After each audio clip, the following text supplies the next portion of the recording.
Jumlah kelompok memanfaatkan media sosial untuk menebar kebencian antar agama dan berita bohong yang meresahkan. Staf ahli Menkominfo Henry Subiakto menyatakan bahwa para pelaku memanfaatkan korban dengan menyebarkan berita hoaks yang telah diramu fanatisme keagamaan. Pidana Siber Bareskrim Polri menangkap 18 pelaku penyebar berita hoaks penculikan pemuka agama.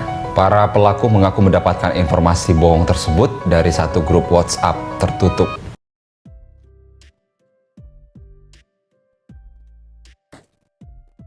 Sekarang banyak banget ya berita-berita hoax tentang agama di media sosial.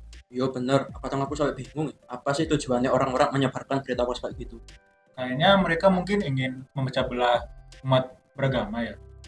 Aku setuju banget sih berita hoax kayak gitu bisa menimbulkan perpecahan antar agama di Indonesia. Iya, aku jadi ikut ngeri kalau nanti banyak orang yang ikut terprovokasi oleh berita hoax kayak gitu. Ada yang menarik nih, apa yang kalian bicarakan? Ceritain dong ke kita. Jadi kami sebenarnya lagi nonton video tentang intoleransi agama. Jadi video-video ini membuat kami benar-benar khawatir. Aku tahu ini sulit, tapi ini bukan tentang mereka saja, ini tentang kita semua. Guys, kita tuh harus bersatu melawan intoleransi. Kita tuh harus nunjukin ke orang-orang bahkan ke dunia kalau kita tuh hidup berdampingan dengan damai walaupun memiliki keyakinan yang berbeda-beda. Terlepas dari perbedaan keyakinan kita semua setuju bahwa semua agama mengajarkan sikap toleransi dan cinta kasih. Ya sih, toleransi adalah kunci untuk memahami antar sesama, apalagi di era digital sekarang yang gampang untuk mengakses berita-berita. Kalau aku sih yakin ya, kalau kita tuh harus menjaga kerukunan antar umat beragama. Soalnya kan kerukunan itu tuh merupakan fondasi untuk membangun masyarakat yang adil dan sejahtera. Terus kalau kita hidup rukun, kita juga bisa saling membantu sama bisa berkolaborasi buat membangun masa depan yang lebih baik. Setuju sih, toleransi itu tidak hanya menerima perbedaan orang lain, tapi juga kita harus belajar menghargai dan menghormati dan tidak memaksakan keyakinan kita. Kalau dari aku juga setuju dengan pendapat teman-teman semua, karena saya meyakini bahwa toleransi adalah jalan menuju perdamaian. Jadi jika kita saling bertoleransi satu sama lain, kita bisa menciptakan dunia yang harmonis dan sejahtera.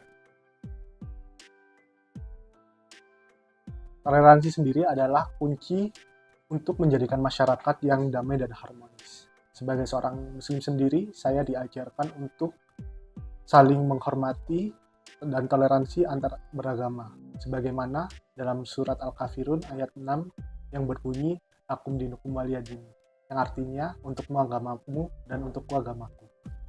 Sebagai seorang Kristen, saya yakin bahwa toleransi agama merupakan nilai inti dari ajaran saya. Karena saya diajarkan untuk mencintai sesama dan juga berbelas kasih kepada sesama.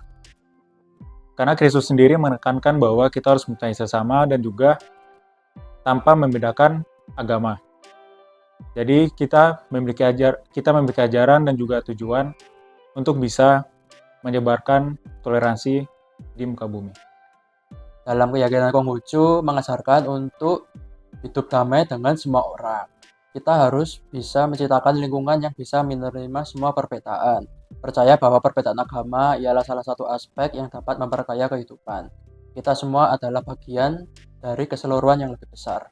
Sebagai penganut agama Hindu, kami sangat mementingkan kerukunan dan penghormatan terhadap semua makhluk. Kami menghargai semua bentuk kepercayaan dan keyakinan, dan kami tidak boleh membiarkan perbedaan agama menjadi alasan untuk benci. Kami harus menjaga persatuan. Dalam Bhagavad Gita, Dewa Krishna mengingatkan kita tentang pentingnya hidup dalam cinta kasih. Dalam agama Buddha mengajarkan penghargaan terhadap semua makhluk hidup. Toleransi adalah kunci untuk menjaga kerukunan. Mari kita bersama-sama menciptakan dunia yang damai dan harmonis. Seperti kata Siddhartha Gautama, yaitu jika hidup dengan hati yang penuh cinta dan kasih, dunia akan menjadi tempat yang damai. Kami sebagai mahasiswa yang mewakili agama-agama besar di Indonesia, mengajak semua orang untuk bersatu melawan intoleransi beragama. Kita harus membuktikan bahwa perbedaan agama tidak harus memisahkan kita. Mari bersama-sama berpikir sebelum membagikan konten yang memicu konflik. Bersama, kita bisa menciptakan dunia yang damai dan harmonis.